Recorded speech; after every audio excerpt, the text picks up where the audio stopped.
Olá, seja bem-vinda, bem-vindo e bem-vinde ao Lar da Ágata. Hoje eu farei a resenha do livro As Brumas de Avalon, volume 1, A Senhora da Magia.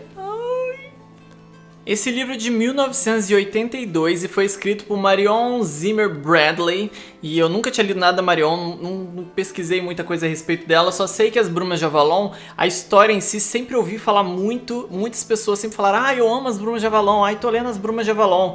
E há muitos anos atrás eu queria ler, alguém falou e aquilo ficou ressoando na minha mente. Então eu sempre pensei, em algum momento eu vou ler As Brumas de Avalon. E agora com esse projeto de meta de leitura pra esse ano com o Estevão, ele tinha na estante dele os 4 volumes, eu já tinha falado pra ele que eu queria muito ler, ele botou no mês de janeiro pra mim ler, eu devorei o livro, em seguida já devorei o segundo, e eu já tô ali com o segundo, tá lido ali também, eu não sei se eu já faço a resenha agora de uma vez do 1 e do 2, nem sei, tô aflita. Enfim, foi uma leitura extremamente deliciosa pra mim, eu estou ansiosa pra ler o volume 3 e o volume 4. Bom, a saga, série, não sei, são 4 volumes, então a saga de As Brumas de Avalon traz a história do Rei Arthur, que é uma história já conhecida, mas que eu não me lembro nada da história do Rei Arthur, então foram acontecendo as coisas, eu falei, é assim, porque eu sou péssima de história, péssima. E enfim, conta a história do Rei Arthur, mas dentro da perspectiva e sob o olhar de 4 protagonistas femininas, 4 mulheres muito fortes e presentes na história de Arthur. O volume 1 é dividido em 2 partes, na minha opinião, porque a gente começa acompanhando a Igraine. Igraine, ela é uma mulher de Avalon. O que é Avalon, não é mesmo? A história se passa na Bretanha, e aí tem lá os reinos e tal. E a gente tem Avalon, que é uma ilha que fica envolvida nas brumas, e aquelas brumas, elas protegem a ilha. Então assim, não é qualquer pessoa que chega e entra em Avalon. Somente uma pessoa que já conhece o caminho, somente uma pessoa que pode abrir o caminho de Avalon, que consegue chegar lá. Porque se você simplesmente chegar lá e ir andando e chegar lá na ilha, você vai ver outra coisa. Você vai ver uma ilha com uma igreja católica e uns padres lá, enfim. E vai ser é como se fosse uma outra realidade. Pra você entrar no mundo de Avalon, por causa desse encantamento, desse feitiço, protege Avalon da nossa realidade, porque os saxões estão lá e os romanos também, enfim. Avalon tá sofrendo ameaças, né? São outras religiões mais antigas, religiões consideradas pagãs, elas estão sofrendo ameaças e o cristianismo tá crescendo, tá condenando. Então assim, para se proteger, a Avalon fica escondida dentro das brumas. Tem essa religião druida, que é de Avalon, onde lá as mulheres são... É uma religião matriarcal, onde lá as mulheres têm o poder, as mulheres conduzem, as mulheres tomam as decisões, as mulheres que organizam tudo, e elas cultuam uma deusa. E os homens são utilizados, eles vivem, ele também tem os sacerdotes também, mas eles são utilizados para meios de reprodução, sem ter muita importância, eles cumprem só o papel deles, e as mulheres que fazem as coisas que elas precisam dentro da vontade da deusa. Então é bem interessante esse ponto de vista. Lá nós temos a Viviane. A Viviane, ela é a senhora do lago atualmente, porque sempre tem uma que é como se fosse a guia, a responsável, a chefe de todas lá naquela religião, lá em Avalon. E a Viviane, ela é a senhora do momento, dessa geração. Isso quer dizer que ela tem uma ligação muito mais forte com a deusa, porque a deusa usa a Viviane para poder comandar as pessoas, as coisas e passar as informações, enfim. Viviane, que é dessa linhagem de Avalon, de sacerdotisas poderosas, ela tem uma irmã que é a Igraine. A Igraine é mais nova e ela casa a Igraine com o Gorlois. O Gorlois, ele é o duque da Cornualha, e dentre vários acordos de Avalon com a Bretanha, para poder manter várias coisas que eles precisam, linhagem, acordos, essas coisas políticas. A Viviane faz esse casamento acordado para poder colocar a Igraine lá na Cornualha com o Gorlois. E a Igraine é dada pra ele muito nova, acho que com 15 ou 14 anos. E ela vai pra lá, ela é obrigada a sair de Avalon e vai pra lá viver com ele dentro de Tintagel. Não sei como pronuncia. Tintagel. Lá ela descobre como que eles vivem, né? Porque ela vive em Avalon, então lá as mulheres são respeitadas, a voz dela importa. E chega aqui na Bretanha, né? Que ela chega no nosso mundo com o cristianismo, e ela descobre que o Gorlois, sendo um cara muito cristão, muito muito fervoroso, ele comanda, é ele que manda, a palavra dele é a que vale, ela tem que ficar quieta, calada, cuidando só das coisas que fiar tecido, essas coisas do tipo, ela não tem obrigação, ela não tem direito de fazer mais nada, de opinar com nada. Então toda vez que ela tenta opinar, que ela vai falar, porque pra ela é natural uma mulher expressar sua opinião de igual pra igual, e inclusive nem tão de igual pra igual, na verdade elas comandam lá onde ela vivia, em Avalon. E aí ela se depara com essa realidade muito brusca e muito nova, ela, né, pra poder se deparar com tudo isso, se sente desamparada, e a irmã dela mais nova, a Morgause, vai também com ela. Então fica ela e a Morgause lá em Tintagel, completamente à mercê de Gorlois, enquanto a história vai se desenrolando. Ela descobre que ela tem uma missão a cumprir, um plano da deusa, o destino dela. E isso deixa ela completamente assim chocada. Ela imaginou que ela já tá ali vivendo com Gorlois, seria tudo. Tipo, já tô aqui provavelmente por vontade da deusa e eu tenho que viver com esse homem aí, fui destinada a ele, enfim. Lá vou eu enfrentar esse casamento. E o Gorlois sendo um homem bem mais velho que ela, acho que mais de 40 anos, então assim, ela novinha, tendo que se deitar com um homem tão mais velho e bruto e religioso, extremista, grosseiro, machista, enfim, péssimo, coitada. E ela fica à mercê do Gorlois. Só que toda a Bretanha é governada pelo Ambrósio, o rei Ambrósio, e ele tá pra morrer.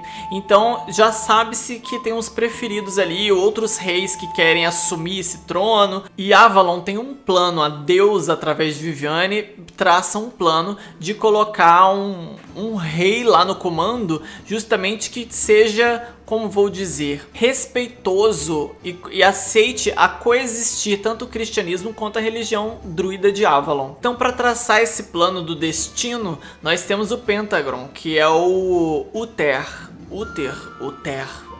Vamos aqui. A pronúncia, gente, é uma coisa. A gente não tem obrigação nenhuma de saber pronunciar coisas de outro idioma. Então a gente fala do jeito que a gente quiser aqui no Brasil. Eu sou dessas, adepta a isso. Então Uther Pendragon.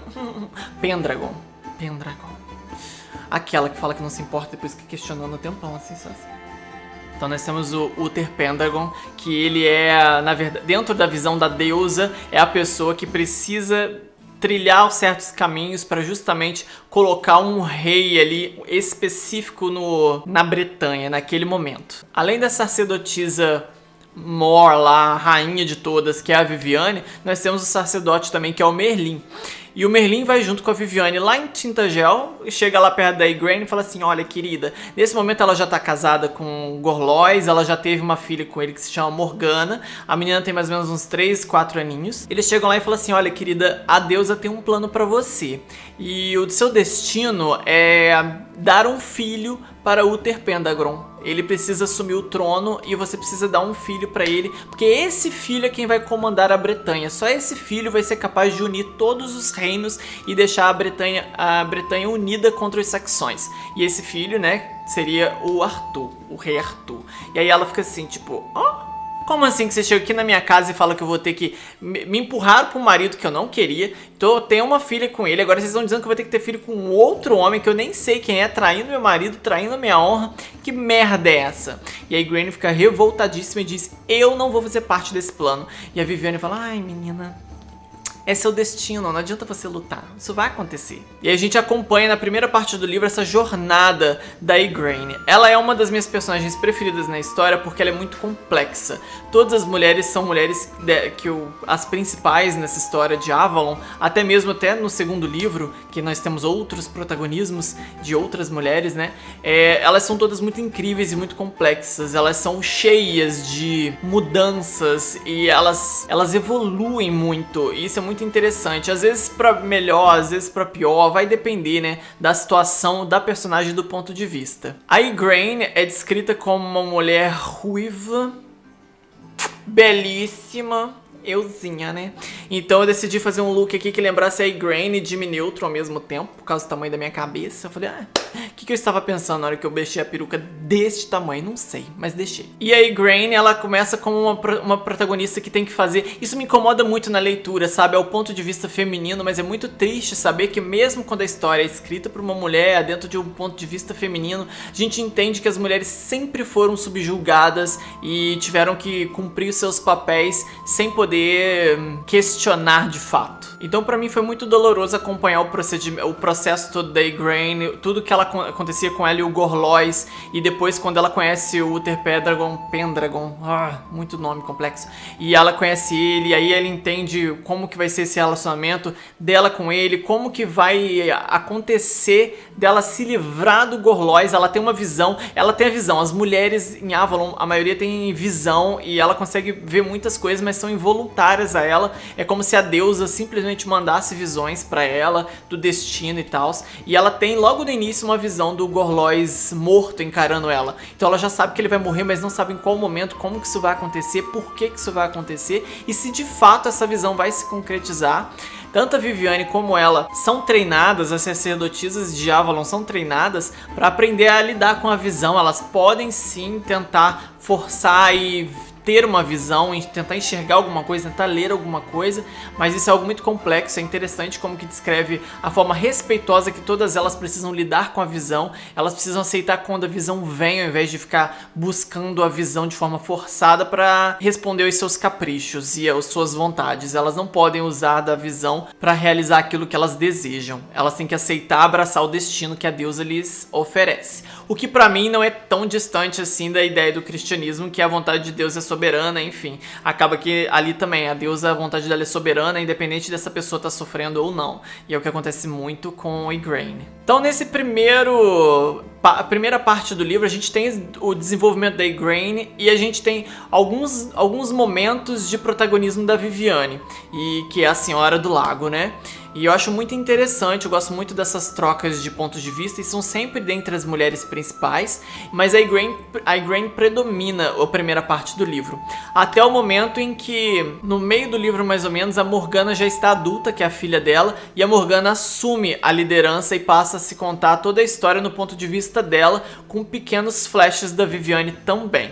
Porque a Viviane, ela é uma protagonista, uma das protagonistas, mas que aparece quase que sempre, mas é pouco, sabe? Ela sempre tá presente de alguma forma, mas ela não fica muito tempo ali. A gente acompanha mais a Igraine na primeira parte e mais a Morgana na segunda, e a Viviane está sempre presente porque ela é a Senhora do Lago. Já a Morgana, desde pequena, a Viviane já diz que ela tem a visão, que ela é provavelmente a sua sucessora ao cargo de Senhora do Lago, então a Morgana tá meio que predestinada a isso.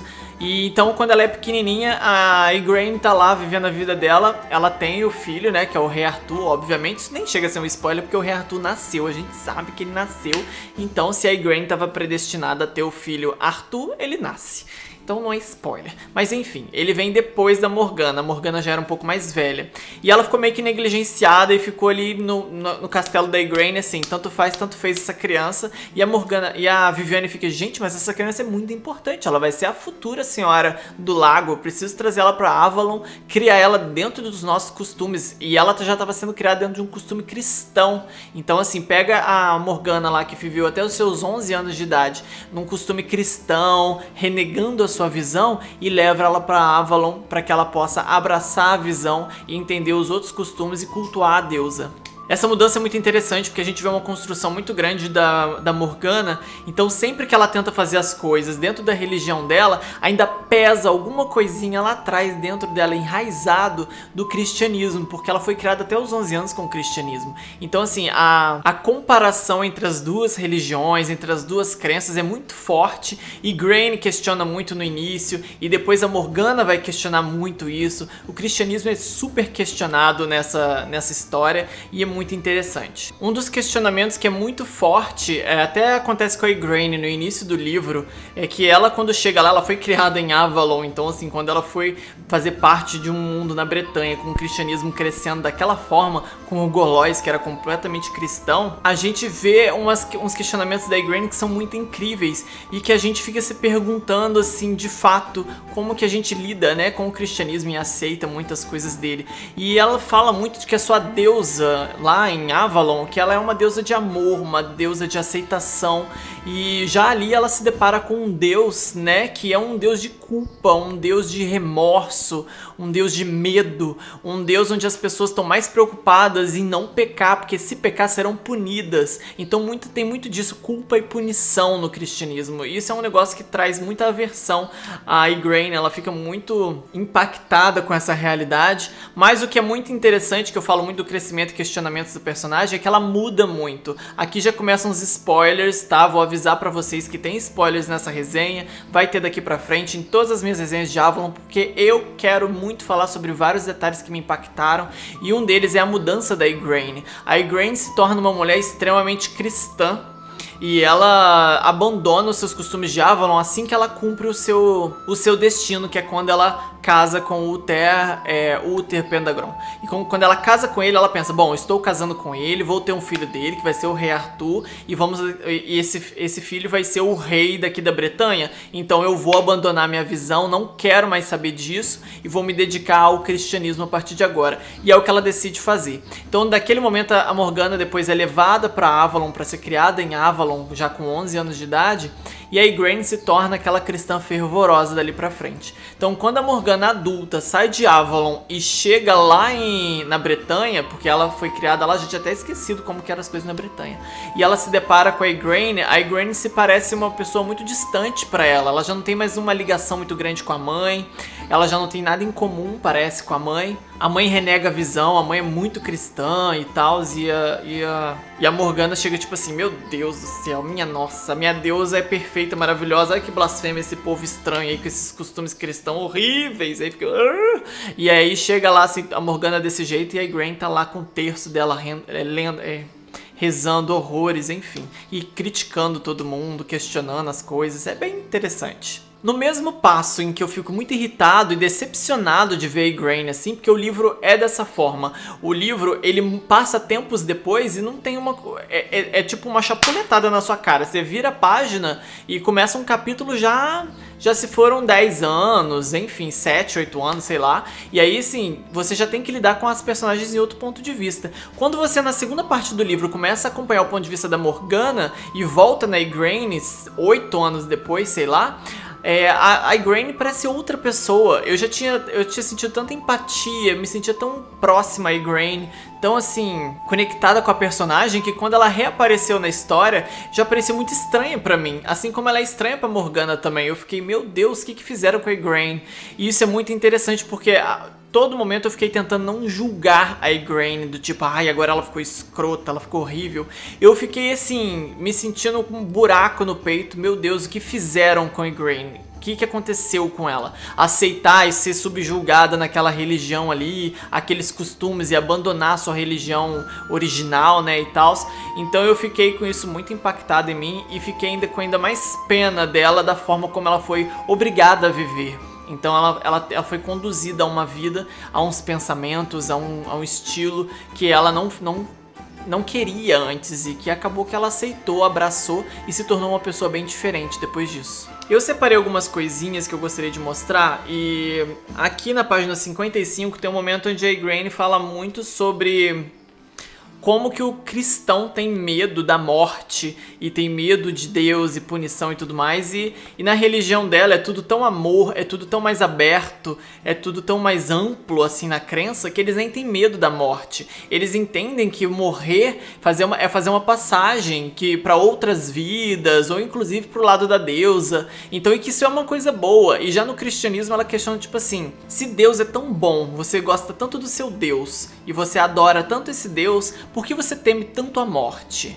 Por que você teme tanto se juntar ao seu criador? E nesse questionamento a Igraine fala o seguinte: Igraine, que aprendera na Ilha Sagrada que a morte era apenas uma porta para outra vida, não compreendia isso. Como podia um cristão ter tanto medo de ir ao encontro de sua paz eterna? Lembrou-se de um padre na Columba cantando alguns de seus salmos dolorosos. Sim, o Deus deles era um Deus de medo e do castigo também. Isso porque houve uma morte, a morte do rei Ambrósio, né? O Ambrósio estava lá governando antes do Uther Pendragon assumir, e ele era muito amigo do Gorlois. Então quando esse rei velho, antigo, logo no início do livro, quando ele morre, você vê página 55, ele morre lá no começo. E quando ele morre, o Gorlois fica muito triste, aí fica de luto, aí ela vê todo mundo de luto, aí tipo não come, ele não podia transar, não podia dormir com a esposa. Então eram umas coisas assim do processo de luto, porque era tipo respeito e tal. E aí Grain, tipo, por que vocês estão nessa vibe, gente? Se ele morreu, ele deve ter ido pro Deus dele, deve estar tudo muito bom, vocês deveriam estar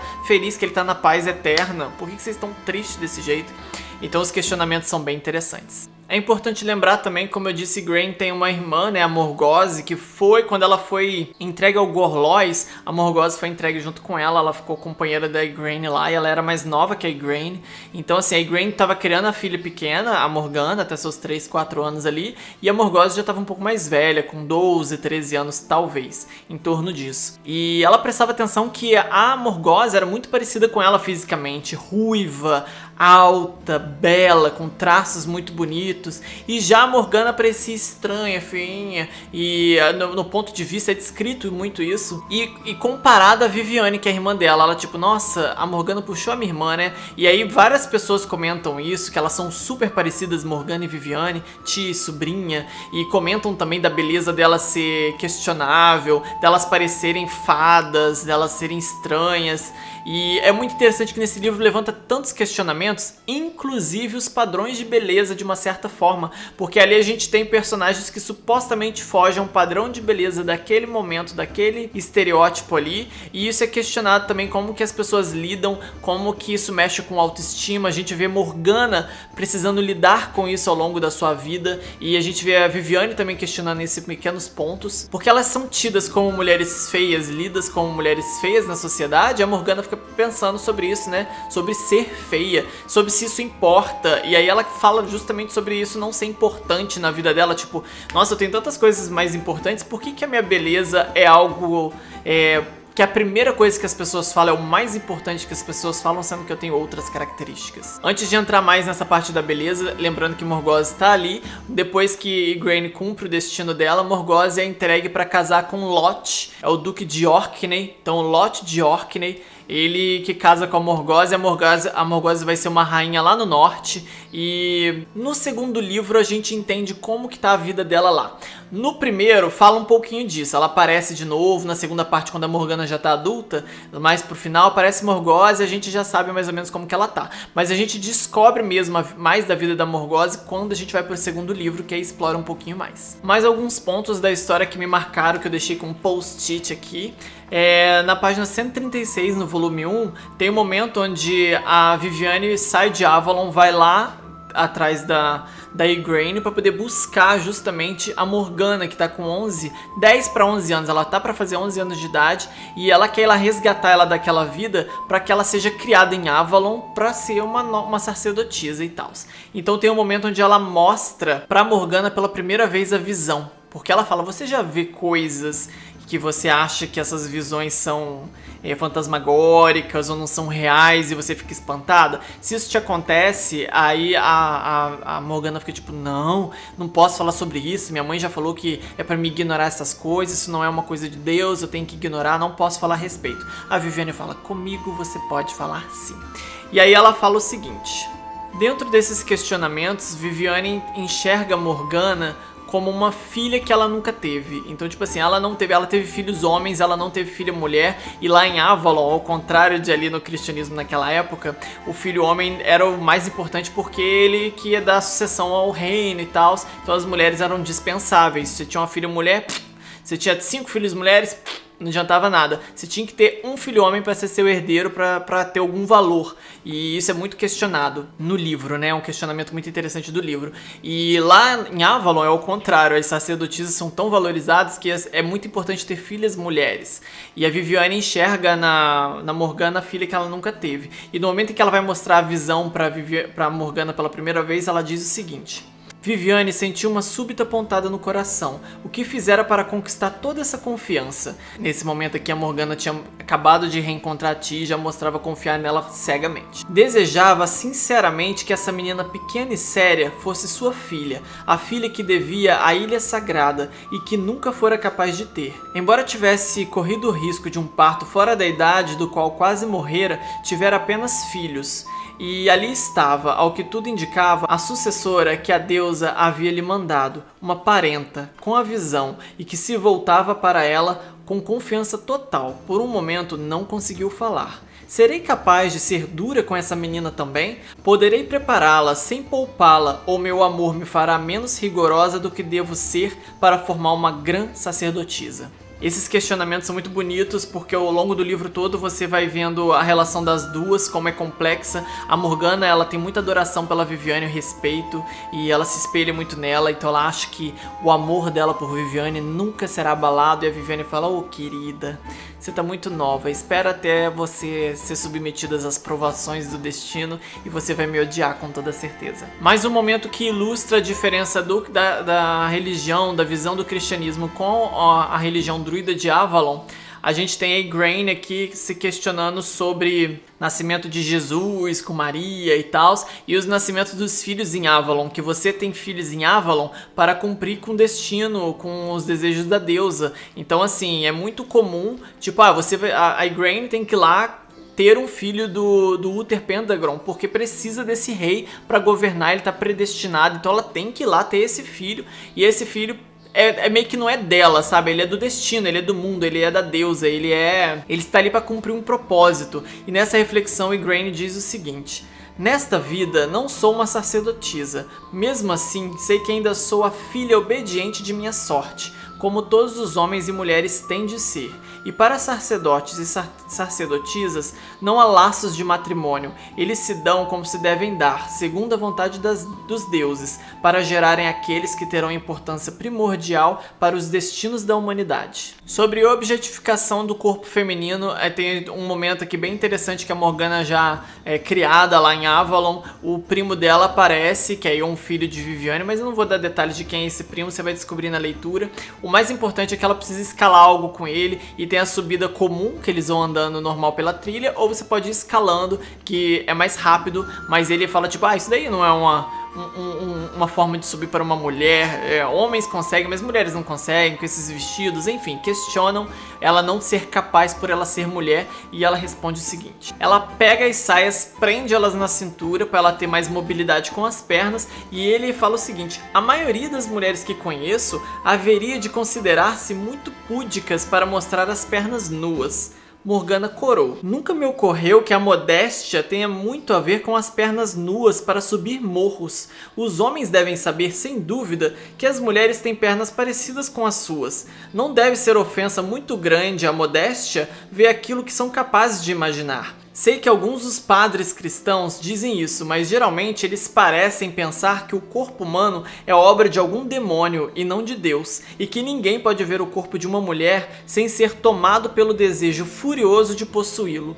Então é muito interessante esse ponto aqui, porque ela já dá logo um trá na cara dele, tipo assim, aí você vem aqui objetificar meu corpo, como se você visse as minhas pernas já fosse tomado pelo prazer que vai ter que me possuir aqui agora. Como é que é isso? Onde que o homem não pode ver um pedaço do corpo da mulher que já tem que possuir ela? De onde vem isso? Como se as mulheres estivessem à mercê dos homens dessa forma? Então o questionamento da Morgana é muito incrível, e a culpa recai sobre o cristianismo em si, a forma como a religião oprime as mulheres, objetifica elas de alguma forma, e enfim, tudo muito entrelaçado. A discussão é muito ampla no livro, você vai sentindo isso dentro dessas personagens, muitas que vão se retraindo, muitas que vão questionando e que vão mudando esses padrões, e que na verdade ali dentro é bem interessante que elas estão fadadas, né, a não quebrar esse padrão, porque a gente tá falando de uma história lá na antiga Bretanha, enfim. Não estamos falando em 2020, então assim, quebrar esses padrões. Em 2020 a mulher ainda está sofrendo com essas questões, ainda está tentando esse senso de igualdade social que não consegue ainda alcançar, é muito difícil. Então você imagina nessa história. Sobre a beleza da Viviane e da Morgana, tem um momento onde a Morgana está junto com Morgause, que é a tia dela, né, irmã da Igraine, e tá a Igraine, Morgause e a Morgana. A Viviane não tá ali.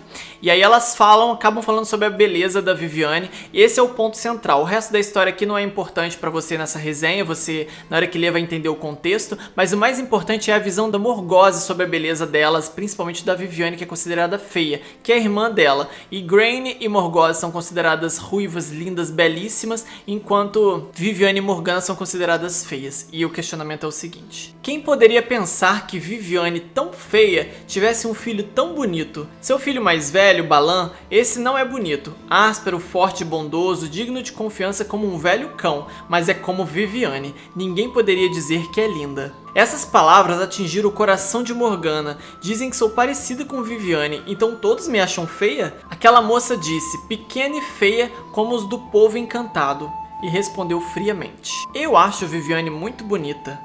É fácil ver que você foi criada em Avalon, que é ainda mais isolada do que a maioria dos conventos. Eu creio que você não sabe o que os homens apreciam como beleza numa mulher, respondeu Morgause pra ela. E aí eu acho interessante que a Grainne já aparece aqui tentando apaziguar a situação e ela diz o seguinte: ora vamos, há outras virtudes além da beleza. Esse filho tem os olhos da mãe e ninguém jamais negou que os olhos de Viviane são bonitos. Viviane tem tanto encanto que ninguém sabe se ela é ou não bonita, nem se importa com isso. Ela agrada a todos com seus belos olhos e sua voz suave. A beleza não está apenas no porte majestoso e nas feições harmoniosas ou nos seus cabelos dourados, Morgause. Aqui já fala que o cabelo da Morgause é dourado, mas antes fala que é acobreado, então enfim, não sei se foi mudando ao longo da leitura, já nem me recordo desse detalhe. Bom, enfim, são muitas referências, muita coisa que acontece aí no livro, tem vários trechos que eu gostaria de mostrar pra vocês, mas eu não vou mostrar tudo aqui, pra que você tenha a sua experiência de leitura mais completa. Desculpe os pequenos spoilers, mas não tinha como falar desse livro sem dar alguns spoilers,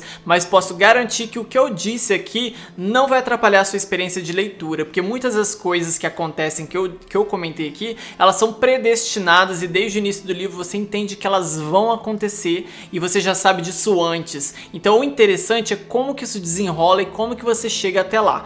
Como que essa coisa acontece. Então isso não estraga a sua experiência de leitura. Vá por mim. A Morgana é minha personagem preferida dessa história. Eu já tô indo pro terceiro livro, pro volume 3. São 4 volumes só. Eu li metade da história até agora, que eu li o volume 1 e o volume 2. Mas a Grainne também é uma personagem muito importante pra mim. Eu tenho um carinho muito grande por ela. Foi a primeira personagem a quem eu me afeiçoei nessa história. E eu quis fazer uma homenagem a ela aqui no look, por ela ser toda ruivinha, e eu espero conseguir trazer uma homenagem a Morgana em breve em outro vídeo, ou talvez Viviane, e assim vai indo. E outras personagens aí também, que aí depois a gente fala em outros vídeos, e eu espero que você esteja empolgado para acompanhar toda essa saga junto comigo. Se você não leu ainda, corre pra ler pra gente debater juntos, vai ser muito gostoso. Me chama nas redes sociais pra gente falar sobre essa leitura também. Se você fala assim, eu já li As Brumas de Avalon, quero muito falar a respeito, pode falar aí embaixo nos comentários, como você também pode me chamar nas redes sociais pra conversar, porque eu gosto muito. Então é isso, espero que você tenha gostado dessa resenha, espero que você tenha gostado desse vídeo. Dê um like, por favor, comente a sua opinião aí abaixo, se inscreva no canal se você ainda não for inscrito. Se você já foi inscrito, gente, ativa o sininho, porque o YouTube ele não fica levando o nosso conteúdo para todo mundo. O sininho ajuda a levar, porque vai notificar tudo bonitinho aí e ajuda bastante o canal. Se você gosta do meu trabalho, admira minha arte, quiser me ajudar de alguma forma, tem aí abaixo um link da Amazon, onde você pode comprar esse livro ou qualquer outro livro, qualquer outra coisa que quiser comprar na Amazon. Se você comprar pelo meu link, apesar de não ter desconto, porque eu sou uma pobre camponesa, mas tem pelo menos uma comissão pro canal, sem acréscimo nenhum pra você na sua compra. Olha que bacana, é uma forma de apoiar o meu canal sem precisar investir nada extra, só direcionando as compras que você já faria na Amazon através desse link aqui. Vou deixar abaixo também o link do meu Apoia-se e da minha vaquinha, que são formas de me apoiar como uma artista independente. Se você quiser me ajudar no crescimento do canal, já tenho alguns apoiadores e sou muito grata a todos esses apoios. Vou deixar aí abaixo também as minhas redes sociais, onde vocês podem me acompanhar no Facebook, Instagram, Twitter e Scoob, que é uma rede social literária, onde eu coloco todos os meus livros lá bonitinho, gente. Eu ponho meus livros lá bonitinho, eu arrumo, eu organizo, acabo de ler, eu corro no Scoob. Se eu faço uma resenha nova, já boto o vídeo lá, enfim, eu atualizo sempre. E é isso. Muito obrigada por assistir até aqui, um beijo e até a próxima.